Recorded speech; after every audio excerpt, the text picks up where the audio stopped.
Welcome to substitution in polynomial expressions, and this is something that we're going to do in the next unit because we're going to be solving, which means we're going to determine what the values of these variables are instead of the concept that they can be anything. So we need to make sure we know how to do that.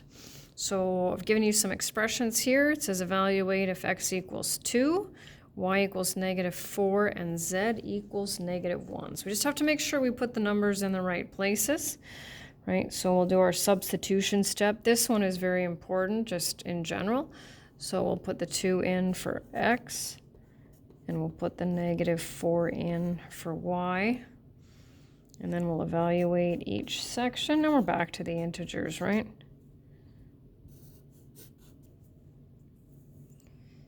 And 5 times y minus 3 times z. Multiplying a positive by a negative. So far, so good. Now we're going to get into some order of operations. X times y, I'm going to use 2 sets of brackets here. 2 times -4, all squared. So order of operations indicates that we multiply first where possible. And we know that when we have the negative sign inside the brackets, that means it's part of the base. -8 times -8 is +64. And the last one over here, 3 times 2 squared plus 2 times -4 squared. Now, what are we going to do first? Are we going to multiply these, or are we going to do the exponents first? We need to do the exponents first. So 3 times 4 plus 2 times 16 is 44. Now the second part says simplify, then evaluate. So now we can see we're going to combine what we've learned in this lesson, or sorry, this unit. So we have got some like terms. So we're going to, instead of right away substituting, because it says simplify first, we're going to simplify. So let's look at our x's. 9x minus 6x is 3x minus 3x. So look at that, there aren't any x's left. So what happens when we subtract a negative? We know that's the same as addition, right? So I have 5y plus y, 6y. That's a much easier expression for substitution than taking all those different values and putting in there, right? So it means you get credit for simplifying, and then you also get credit for substituting. We have the same values as before.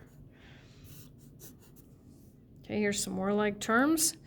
So 5x minus 2x is 3x. -y minus 7y is -8y minus 4z.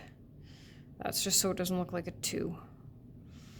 So we'll substitute 2 for x, -4 for y, and 1 for z.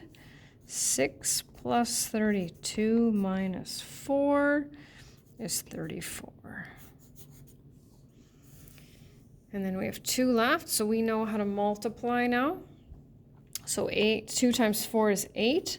Y times y is y squared minus 6y. And now we'll put in those values.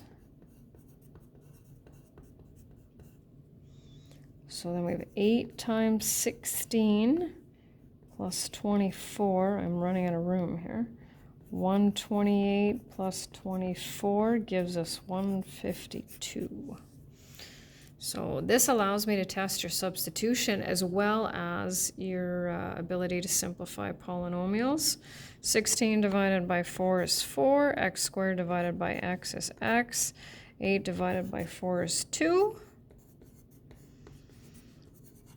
And 8 minus 2 is 6.